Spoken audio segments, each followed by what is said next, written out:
आज की रेसिपी बनाते बनाते मेरी आंखें हो गई नम, क्योंकि मुझे आ गई अपनी दादी की याद। हमारी दादी जब थी तब इतना अच्छे से बनाती थी ना कि ये जब भी मैं बनाती हूँ ना डिश तो इस चीज़ की मुझे दादी की बहुत याद आ जाती है।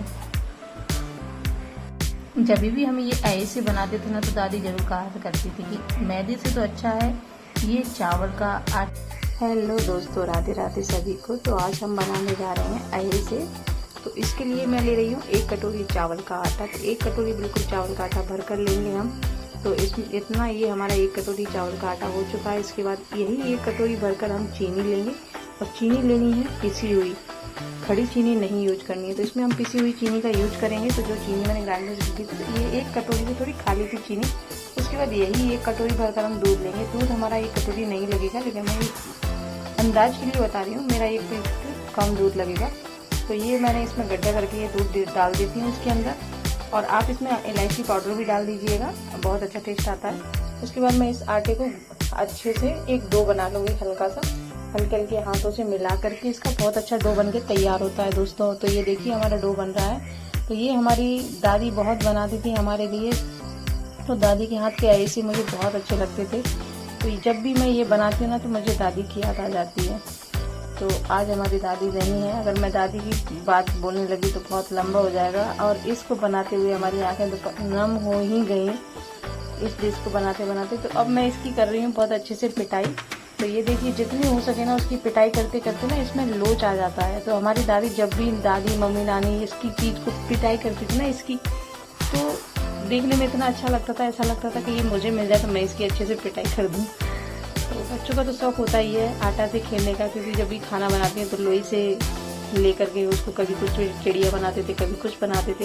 तो ये देखिए मैं कितने अच्छे तरीके से इसकी पिटाई कर रही हूँ। उसकी पिटाई करते करते करते करते ना मैं लगभग मुझे 15 से 20 मिनट हो चुके इसकी पिटाई करते करते। उसके बाद मैं इसको इकट्ठा करने के बाद इसमें थोड़ी सी ना सूजी और ऐड करेंगे, इसमें 2 चम्मच। तो इसकी पिटाई करने के बाद मैं इसमें थोड़ा सा सूजी डालूंगी। तो सूजी से ना काफ़ी अच्छा टेस्ट, मतलब इसमें क्रंचीपन कुरकुरा आ जाता है बहुत अच्छा। वैसे चावल तो कुरकुरा होता ही है, लेकिन फिर भी देखिए मैं कितने अच्छे से इसकी पिटाई करती जा रही हूँ।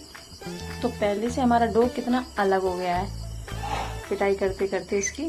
तो इसी तरीके से आप इसको पीटते रहिए, जितना हो उतना पीटोगे उतना ही ज़्यादा अच्छा बन के तैयार होगा। उसके बाद मैं इसमें थोड़ा सा घी लगा रही हूँ हल्के हाथों में लेकर के। ये देखिए इस पर घी डाला मैंने, इससे मैं फिर इसकी पिटाई करूँगी इसी तरीके से पीट पीट के ना। इसको देखो डो कितना अलग टाइप का हो गया ना। तो ये चावल का है इसलिए ये ऐसा है, और इसकी मैं फिर पिटाई कर रही हूँ। अब इसमें मैं डालूंगी थोड़ा सा सूजी, और सूजी मैंने आपको पहले बता दिया था, मैं सूजी इसमें सिर्फ 2 चम्मच डालूंगी। 1 फुल था, 2 आधे आधे थे दोस्तों। तो ये हमारा सूजी गया। मैं इसको इसी तरीके से फिर इसको पीटूंगी, फिर इसको रेस्ट के लिए भी रखूंगी मैं थोड़ा सा इसको पीटने के बाद। तो ये देखिए मेरा इकट्ठा डो कर रही हूँ मैं इसको, कितना अलग अलग सा लग रहा है ना, बिल्कुल जाली जाली जैसा डो। तो ये हमारा डो बहुत अच्छा बन के तैयार हो रहा है। मैं इसको फिर पटक पटक के फिर थोड़ा बहुत पीटूंगी, और इसको फिर मैं एक किसी थाली में लगभग मैं 3 घंटे के लिए इसको रेस्ट के लिए छोड़ दूंगी। तो ये देखिए मैंने फिर से इसकी पिटाई करनी चालू कर दी। इसमें जितनी मेहनत है ना पिटाई में, और इससे ज़्यादा किसी में नहीं है। तो बस हमारा ये पिटाई हो चुकी है। मैं इसको 3 घंटे के लिए रेस्ट के लिए छोड़ती हूँ। उसके बाद 3 घंटे बाद मैं खोल के देखती हूँ। ये देखिए हमारा ये ऐसा हो गया है। अब मैं लेकिन इसको थाली में नहीं रखूँगी, क्योंकि ये थाली में ना गर्मियों का मौसम है, चींटियाँ बहुत ज़्यादा हो जाती हैं, और ये मीठा है तो इसमें तो चींटियाँ आ ही जाएंगी। तो मैं इसको एक बाउल में रख दूँगी, और बाउल में रखने के बाद इसको मैं एक पानी के अंदर रख दूँगी इस बाउल को। इससे क्या है चींटियाँ भी नहीं जाएंगी, और ये इसको अच्छा सा रेस्ट मिल जाएगा। तो ये देखिए हमारा 2 घंटे के बाद इतना अच्छा सा फूल के तैयार हुआ है। अब मैं इस कटोरे को भी निकाल के अब मैं सिकाई करूँगी इसकी। सबसे पहले मैं इसकी लोइयाँ बना लूँगी, इसको थोड़ा सा मलने के अच्छे से मल लूँगी। उसके बाद तो मैंने 2 से 3 मिनट तक इसको अच्छे से फिर से गूंदा है हल्के हल्के हाथों से। उसके बाद इसमें थोड़ा सा डालूँगी मैं बेकिंग सोडा, 2 चुटकी, और इसको मैं फिर से अच्छे से मिलाऊँगी। मिलाने के बाद इसको हम फिर स्लिप पे अच्छे से इसकी घिसाई करेंगे, दोनों हाथों से अच्छे से पकड़ के एकदम। ये जो गद्दी की होती है ना, गद्दी की सहायता से इसकी मसाई करेंगे। तो अच्छे से मलने के बाद मैंने इसको देखो कितने अच्छे से मल लिया है। अब इसकी मैं करूँगी लोइयाँ तैयार। तो ये देखिए मैंने लंबा सा एक बना लिया, इसकी कट कर दूंगी चाकू की सहायता से। कट करने के बाद इसकी लोइयाँ बनाएंगे। फिर सारी लोइयाँ बनाने के बाद मैं इसको गोल गोल कर दूंगी। तो आप अगर बनाओ तो इसी तरीके से बनाओ ना, बहुत अच्छा टेस्टी बनके तैयार होगा। इसमें से मैं 2 तरह की बनाऊंगी, एक गोल बनाऊंगी और एक 3 कोट साइज का, तिकोना साइज का। तो ये देखिए इस तरीके से मैंने इनकी कट लगा दी है, क्योंकि एक लोई से 4 पीस बनेंगे हमारे। तो ये सारे मेरे कट लग चुके हैं दोस्तों। तो इस कट को मैं अब इसकी कुछ तो मैं गोल बनाऊंगी और कुछ मैं ये 3 को के बनाऊंगी। तो ये बहुत अच्छा बन के तैयार होगा हमारा। तो मैं पहले सारे इकट्ठे बना के रख लेती हूँ।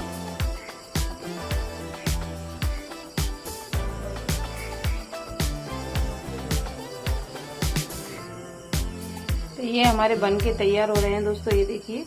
तो ये हमारी एक प्लेट तो भर चुकी है गोल वालों से।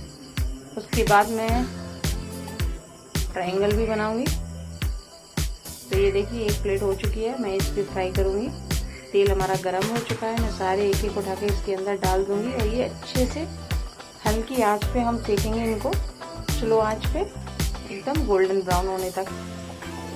तो ये देखिए कितने अच्छे से हमारे एक सिक्के तैयार हो गए हमारे गोल वाले। तो अब मैं बनाऊंगी ट्रायंगल शेप में। तो ये हमारे एक लोई से 4 कट तो हम पहले ही कर लिए थे दोस्तों। उसके बाद कुछ नहीं करना है, इनको एक एक पीस निकाल करके उस पर उंगली प्रेस करना है। तो बड़ी ही आसानी से ये बनके तैयार हो जाते हैं। तो मैं इसी तरीके से सारे बना लूँगी, अपनी एक प्लेट पूरी फुल कर लूँगी। उसके बाद इनकी सेकाई करूँगी। तो ये मैदा खिलाने से तो अच्छा है चावल का आप बना के नाश्ता रख दो। गर्मी का सीज़न है, गर्मी के सीज़न में क्या होता है कि पानी जितना हो उतना ज़्यादा पीना चाहिए। इसलिए इसको अगर एक पीस खा लेते हो उसके बाद पानी तो ऑफकोर्स आप पियोगे ही पियोगे। तो इसलिए आपको हमेशा बना के रखना चाहिए बच्चों के लिए। बच्चे भी पानी पीते हैं और ऐसी चीज़ें बच्चे तो बहुत ज़्यादा ही पसंद करते हैं। तो ये देखिए हमारी एक प्लेट पूरी भर के तैयार हो गई है। मैं इसको कढ़ाई के अंदर डाल दूँगी एक एक करके। तो ये हमारे, इनको भी हम उसी तरीके से सेकेंगे। इनको थोड़ा हम लाइट कम करेंगे, इनको हम कम सेकेंगे, क्योंकि ये हमारे 2 तरीके से मैं बना रही हूँ। अगर इनको थोड़ा ज़्यादा हार्ड सेकते हो तो वो अच्छे कुरकुरे हो जाते हैं, और ये थोड़े अगर कम सेकोगे तो ये सॉफ्ट ज़्यादा रहेंगे, कुरकुरे कम रहेंगे। तो ये देखिए, लेकिन खाने का टेस्ट दोनों का अच्छा लगता है, कोई अंतर नहीं आता है। तो ये हमारे ट्रायंगल शेप में भी सीख चुके हैं, सिक्के कंप्लीट हो चुके हैं। तो मैं इनको भी अलट पलट करके, और ये देखिए मैं सारे पलट दूँगी और इनको निकाल लूँगी दोस्तों। तो ये देखिए हमारे ये सिक करके तैयार हो गए हैं। तो दोनों तरह के हमारे सिक कर तैयार हो गए। ऐसे दोस्तों बताइएगा कौन सी आपको सबसे ज़्यादा अच्छे लगे, और बनाकर ट्राई ज़रूर करना, कमेंट करना आपको सबसे कि टेस्ट किसका अच्छा लगा। और सेम जिस तरीके से मैंने बनाया ना, अगर आप पूरा फुल वीडियो वॉच करोगे तो आपका इसी तरीके से बन के होगा तैयार। आप दिख रहा होगा ये कितने खस्ता है, बिल्कुल इतने खस्ता सॉफ्ट है ना दोस्तों कि मैं आपको क्या ही बताऊँ, मुँह में रखने पे ही घुल जाते हैं। बहुत टेस्टी लगते हैं। मैदे से बच्चों को बचाओ, हेल्दी खिलाओ और अपने बच्चों को खुश रखो, उनकी फरमाइश ज़रूर पूरी करो। तो ये देखिए हमारे दोनों तरीके के बहुत अच्छे सॉफ्ट कुरकुरे बन के तैयार हुए हैं दोस्तों। तो मेरी वीडियो अच्छी लगे लाइक कर देना, शेयर करना, सब्सक्राइब करना। Bye bye.